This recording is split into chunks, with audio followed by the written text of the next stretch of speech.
Hey guys, welcome back to another episode of the Peaceful Challenge. So today we want to continue our work on the perimeter. In the last episode, we drained the area here for the trenches, and next step is removing all the blocks down to bedrock. So this is required because the flying machine that will basically clear the whole area between the trenches needs to move down and would collide with the blocks otherwise that are in the way. So that's why we need to clear trenches.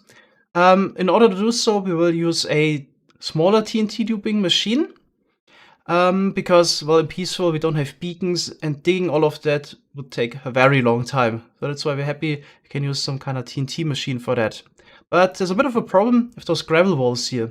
So I already expanded the trenches 8 blocks to the side, so further than we actually need for the actual flying machine to move down, in order to prevent the gravel walls being blown up from the explosions.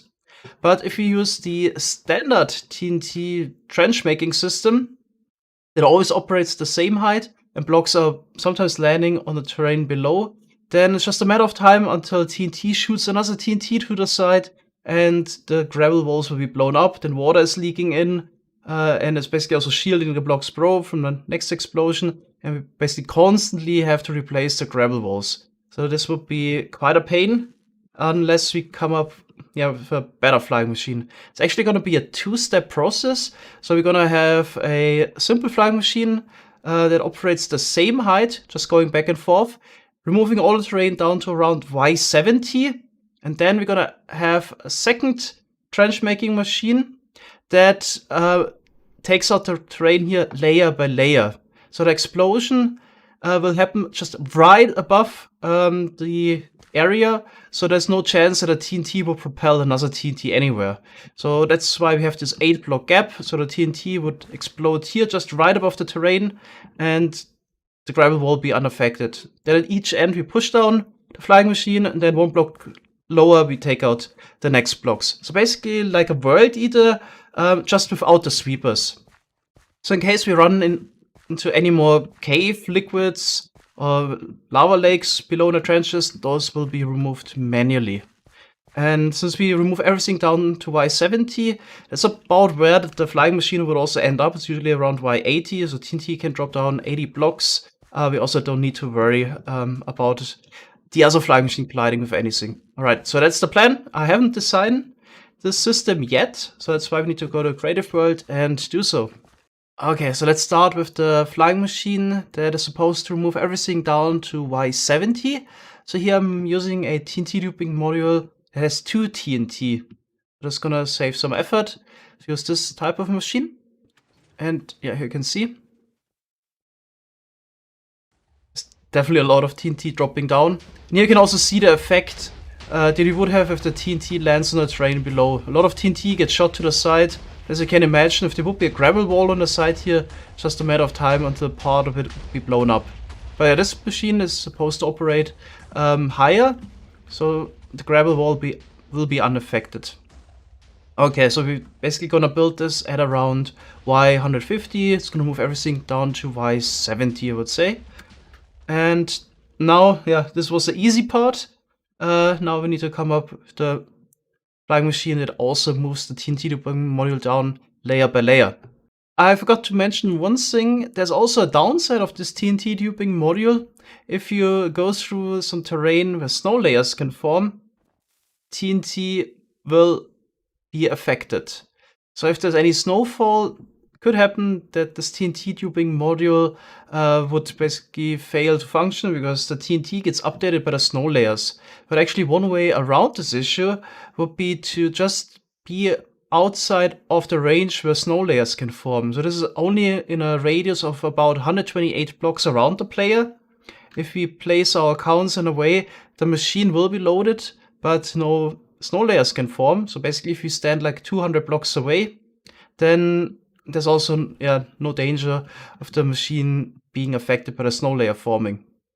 We could also have an account that tries to sleep in a bed continuously, and at nighttime we always try to log out.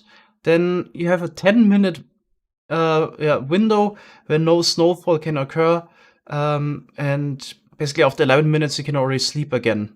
So there's only a very small chance that we actually have some snowfall if we continuously try to sleep. Obviously, you could also make a TNT doping model that would prevent any snow layers from forming directly above the TNT, but just having blocks above, or have the TNT below the block with the powered block. But I think this double duping TNT module is just so good. I want to try it out. Let's see if it's actually a huge issue. We only have a bit of a mountain biome on one side of the trenches, so it's only a smaller issue. Okay, now it's time to work on a more advanced machine. They can also move down at each end. I think a good way to start would be to check out what it did with the world heater in 1.13. And yeah, we can reuse large parts of the machinery here for the trencher. Just don't need the sweepers here at the bottom. Basically, we just have to adjust it slightly. And one of the first things I notice is that I actually placed a block that doesn't need to be placed here. So the TNT duping model we used here can actually be simplified. Quickly want to show you how. We don't need a slime block here. You can just put an observer there, and we saved on one slime block already. Okay, the TNT will be placed here under the powered block. Okay, there's already one improvement I immediately found. Definitely more experience over the years, and you see the flaws here, or the optimizations it didn't make very quickly. And I guess the rest of the system we can just copy. Alright, so I went to the 1.16 creative server and did the slight modifications that were necessary. Glotz also helped a little bit. He wanted to learn a bit more about flying machines, and we got it to work. Okay, let's check it out. So here we got a little bit of delay. That's kind of necessary, so the whole system pushes down, doesn't interfere with the TNT duping modules. Now it's activated a second time. So classic world eater design basically is pushed down there as well. Okay, those are a bit far apart. Of course, this would need to be like 800 or 600 blocks apart on the actual survival version. Okay, so basically what we do here is we have an observer here that would activate this whole mechanism again. This pulls on the redstone block, the sticky piston retracts. This launches this flying machine here. Goes up and goes back down, just one block more because the redstone block was pushed down, and then this whole flying machine also gets pushed down. Alright, and we can also stop this at any moment. All we gotta do is place a redstone block here next to the sticky piston, and then the TNT duping module will dock. Okay, so technically it actually would be enough if you just built this one trench making machine. We just need to build it high enough, and it could run all the way down to bedrock. But it kind of needs some supervision as well. So if there's any liquids that kind of need to be removed sooner or later, so every 30 minutes or so we would need to check on this machine. I guess it's still better if we build the other TNT duper first, run it down to Y70, and then build this one. I think overall it's probably less effort than building just the one machine. And we're back on the survival server. It's the next day. Got a huge progress update. So we've been live streaming all day yesterday. We built up the first set of TNT tubers and already ran them. And everything worked as planned. So here you can see the result. Bumped down everything to about Y70. And then we're in the process of running the second batch of TNT tubers. So on this side, it's already finished. And we got a trench now down to the bedrock level. There's also a lot of work here to remove all of the lava. That's why we got an iron farm for a better one. Requires a lot of buckets. Okay, this is looking good. I'm gonna build up the next flying machine here on the shorter sides. It requires 3 TNT tubers. Here we only use the single one.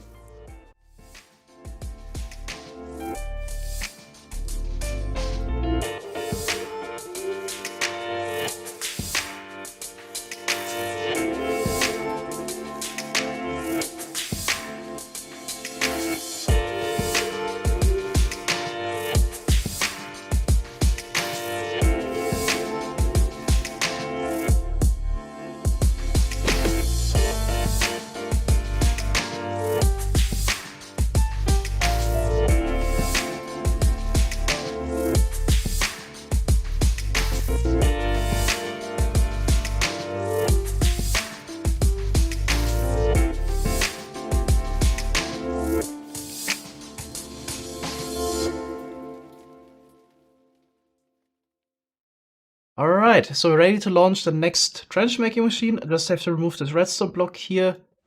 And then the duper should get pushed down after 4 seconds or so. Okay, and they also take off. Perfect. See the result at the bottom. I think the height of the TNT is about right, yeah. It's also the nice thing about Peaceful, don't need to worry about any of the explosions, can just stand here. Okay. Yeah, this was just the right height. Takes out all the trees there. Alright, so this will run for approximately 6 hours or so. It's gonna take a while. And we also have to supervise it. So if this machine would now reveal more water or lava sources, player has to actually remove them, otherwise obviously the liquids would shield the blocks below from the explosions. But I don't need to check here all the time, so I don't need to basically check on the dupers continuously. I just have to come back every 30 minutes or so, check if there are any liquids and then remove them. It's also okay if we miss the liquid for 20 minutes, because the layers, well, later will also still get blown up. Okay, there's actually something we still need to do that also takes some time. If you remember the nether tunnel from last episode, we are missing some turtle eggs for the decoration. And I've actually seen some turtles in this area, and I thought instead of trying to make a complicated AFK farm to somehow get turtle eggs, why not just do it the normal casual way? Let's breed some turtles on the beach. So let's see if I can find them again. And it's also not a problem we're having. It's like the first time my elytra broke in Peaceful. Oh my god. Do we even have a spare one? I'm not sure. Yeah, okay, there's another one. Ah, that's good. Okay, we got a spare elytra. It's the first time elytra broke. Now that we have rockets, we actually use those things. Okay. Let's get back up in the air. There, the turtles were, I think, a couple blocks over there. Let's see if we can find them. Not at this beach biome. It was a... Yeah. Right here. This should be the right beach biome for some turtles. Okay. So I guess we'll try to get some seaweed and spend some time here breeding turtles. I've actually never done that really, since it's the first time I'm playing a version above 1.12, and turtle breeding so far was always done by Helga. So, I don't know. I'll just grab some seaweed and see how it goes. Alright, so let's give them some seagrass and it should start breeding. We have another pair. There's another turtle.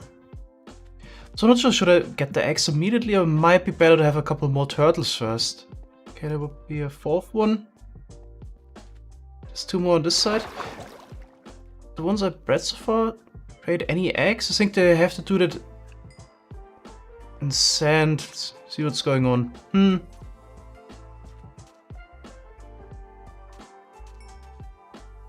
Oh, there we have eggs. Okay. So I would assume we just let those eggs hatch. We don't need to worry about zombies or anything like that in Peaceful. And then we just keep breeding those turtles. I wonder if we maybe should make some kind of enclosure. So I could place a couple of blocks around so they don't always swim away or something like that. Might be helpful. Let's also check up on our trench. And there's some water. That's exactly why I'm doing this. This has to be removed immediately always. Okay, it's leaking in from the side here. Let's grab the sponges again. And removed it. Alright. Okay, back to the turtles, and of course as I start recording, it starts to rain. So Helga and I found a nice little island here that is actually outside of the perimeter, so we can also use it afterwards. We want to breed the turtles. So we, brought over a couple turtle eggs, placed them down here. It was about 1.5 hours ago actually. We placed all the turtle eggs down, and some of them still haven't hatched. I think it's actually random tick based. This one is still in the first stage, so it can take multiple hours until you finally get your turtles to hatch, but as you can see we already got some already. Okay, so the idea is I'm gonna wait a little bit longer until all the turtle eggs are gone, and then we can just breed them in this fenced off area. Back to the trenches. I'm always rotating around here to get stuff done. So we found some underwater caves that also a bit of a pain. The sponges usually did a pretty good job. So versus actually the underwater ravines that we came across that took so long to clear.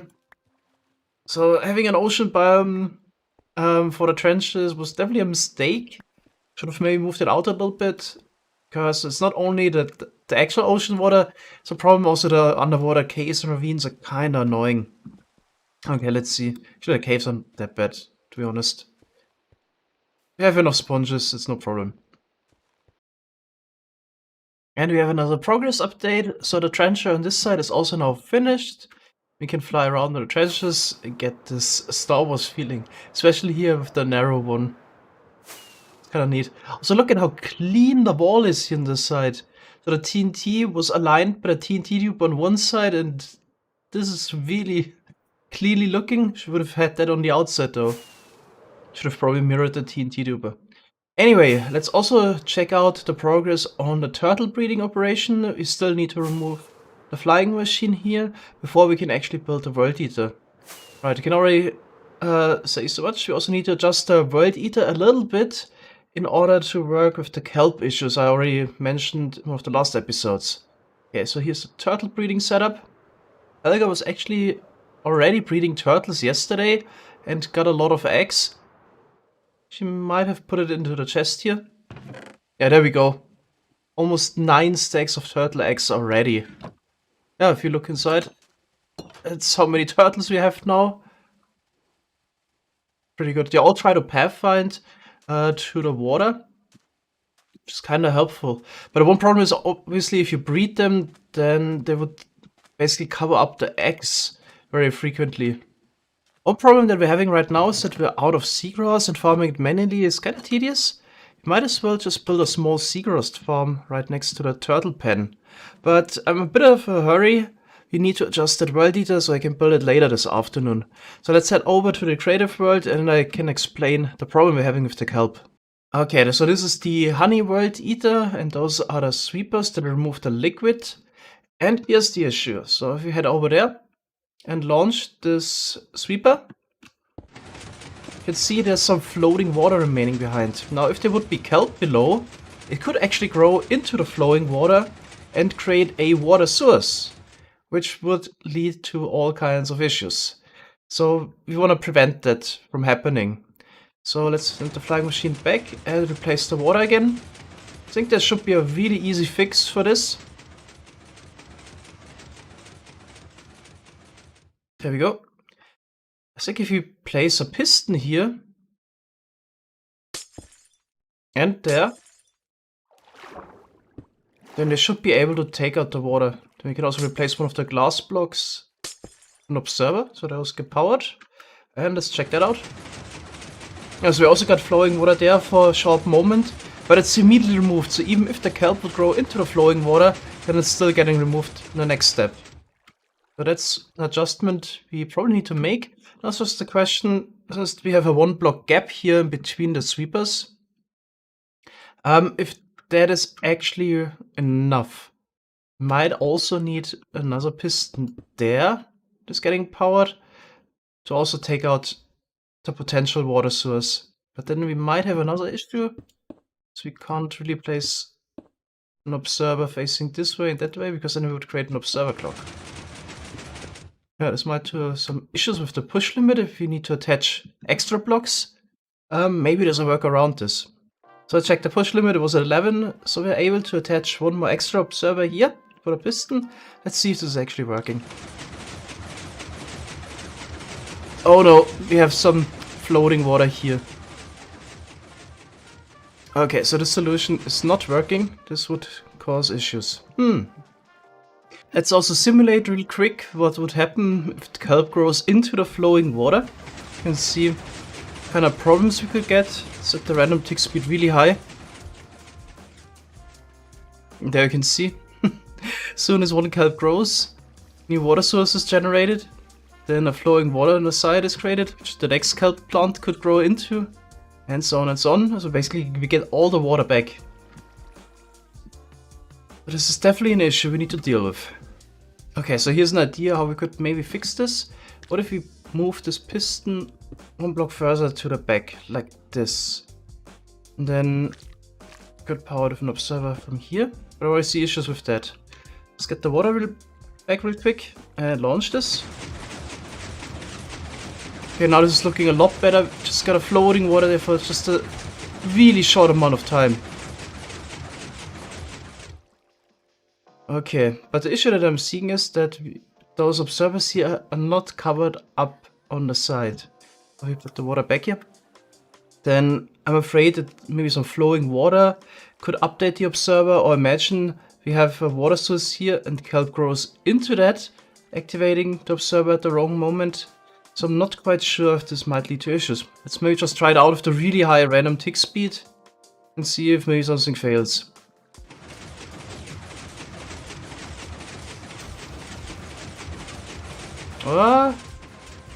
Okay, we also have another issue. First of all, we lost the observer, the piston here. Okay, this is already a big problem. And then we also had, yeah, kelp generating again. Oh, I see what might be the issue here. So we got the water source for a short moment there. The kelp grows into it. It creates a water source. Then the water could spread to the side. And the kelp plant right next to it could grow into that. Oh god. Basically would need to prevent any flowing water at any time. Is that supposed to work? Oh god, this stupid kelp plant. It's causing so much issues here. There's also always another option in case we want to build a world here that has slime blocks. So if we have a continuous line of blocks, it obviously can take out the water source without any flowing water being left behind. So in case we don't find anything else, we can always do something like this. Okay, we might have solved one issue already, the one with the flowing water here in the middle of the flying machine. So I actually rearranged the pistons now facing this way. And now there's no flowing water left behind. So it pushes it out, pushes forward. That could be an interesting approach. But as you can see in the middle, I placed obsidian blocks here. This is probably gonna be the bigger issue anyway. Okay, so to deal with the area here in between the two flying machines is one thing: we could move over the flying machine by one block. It would still be functional, so the honey blocks are not touching each other. And we can also rearrange the blocks here probably like this way, and this would still be able to fly. But this has one big downside. In case anything goes wrong with the sweepers, let's say you forget to remove an obsidian block, and one of the sweepers gets stuck, or the flying machine gets stuck, then it's just a matter of time until the next one tries to pass this flying machine, and then the honey blocks touch each other, and then the next one gets stuck, and we get a chain reaction, and all the sweepers would fail. That is a big problem. What you could obviously do is, again, replace the honey slime, and then this issue is also solved. I guess that would be pretty much the best approach. So if you just replace half of the honey blocks slime, still probably easier than this concept here, because this also needs to be pushed down somehow. Might be the easiest way to deal with the problem. We actually do have the slime for the sweepers. Kind of would have been nice, obviously, to use the honey world eater. It doesn't have a single slime block. Should I try around a little bit? Maybe find another way to do it.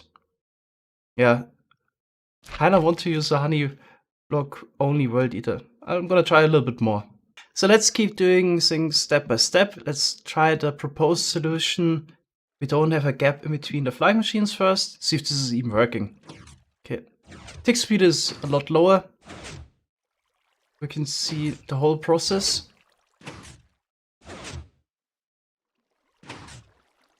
But yeah, it seems like this should be pretty much the same as at the middle of the flying machine. I don't think water could spread in this gap here.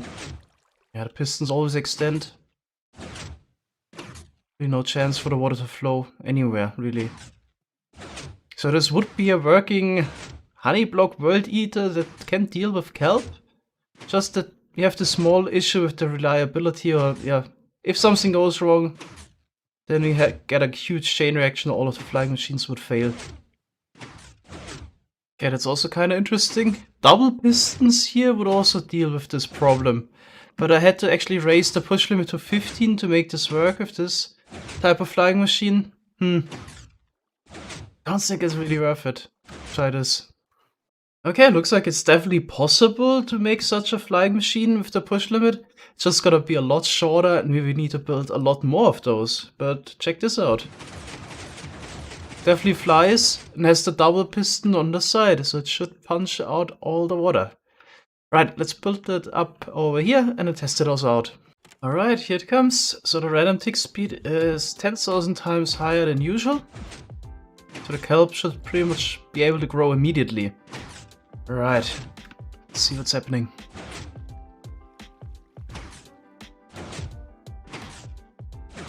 Like there's no chance for any flowing water to survive there. No. Double pistons. Yeah. This should work. Okay. Maybe to 3,000 at normal speed. Yeah, no chance at all for the kelp. Okay, so this would deal with all of our requirements. It's honey blocks only, not a single slime block used. The machines would never touch in case something fails. But obviously, it's a bit more effort to build this since we need, yeah, a lot more of those machines. So basically every 5 blocks we need one of those. It's the only downside. So as you've seen, there's multiple solutions to this problem. Just really depends on your requirements. What are you actually looking for? If I could just use slime blocks, which I could, again, in survival we have the slime blocks, but I kind of wanted to use a honey block only world eater, then it would be a lot easier.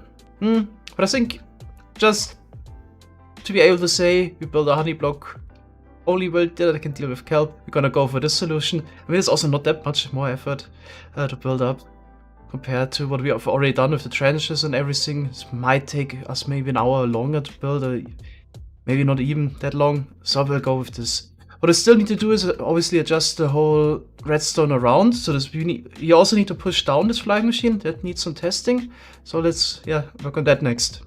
Oh boy, things are also about to get a bit more interesting / frustrating, because there's something I completely forgotten about. There's one extra observer here attached to the old sweepers, which activates the mechanism on this side. So because of some limitations with the TNT duper, we're not able to push down the honey block world eater on both sides.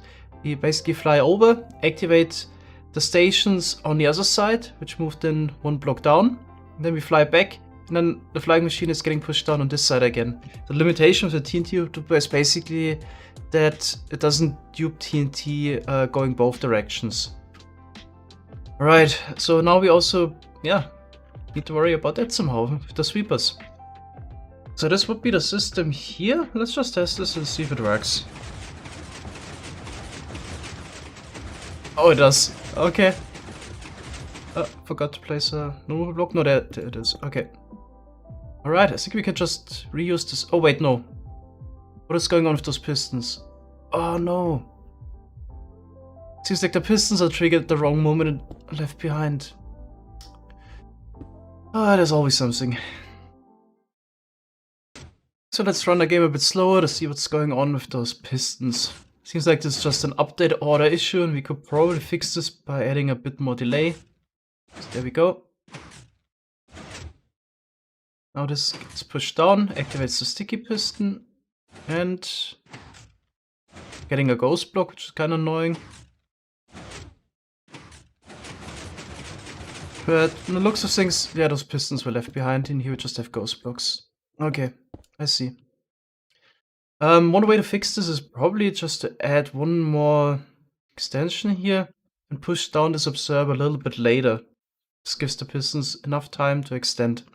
So this is just a little bit larger, but it should have the required delay, so we don't have those update order issues. Let's try it out. And there we go. Exactly what we want. Okay, one problem solved. Couple left to go. Bad news, I've been a proper donkey. I forgot to set the push limit back to 12. It was at 15 all the time and I kept developing with 15. Oh my god, so basically back to the beginning, but I already tried to reduce the amount of blocks we use. So I'm quite sure I can just redo everything with push limit 12 now. It seems like we don't actually need another piston here that extends in that direction. We only run this machine yeah, towards one side, and then we push it down always on the same side. So yeah, I'm hopeful I can redo this now.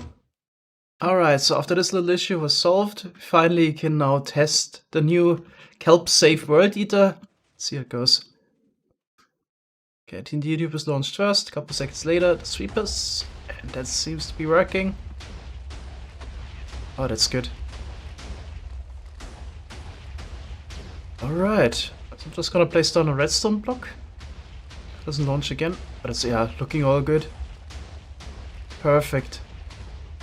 Okay, so next step is now adjusting the size of the World Eater for our perimeter. So we need one that is about 620 blocks wide.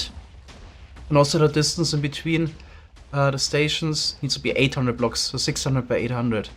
I'll make a schematic of that, and in the next episode we can start building the World Eater and also run it.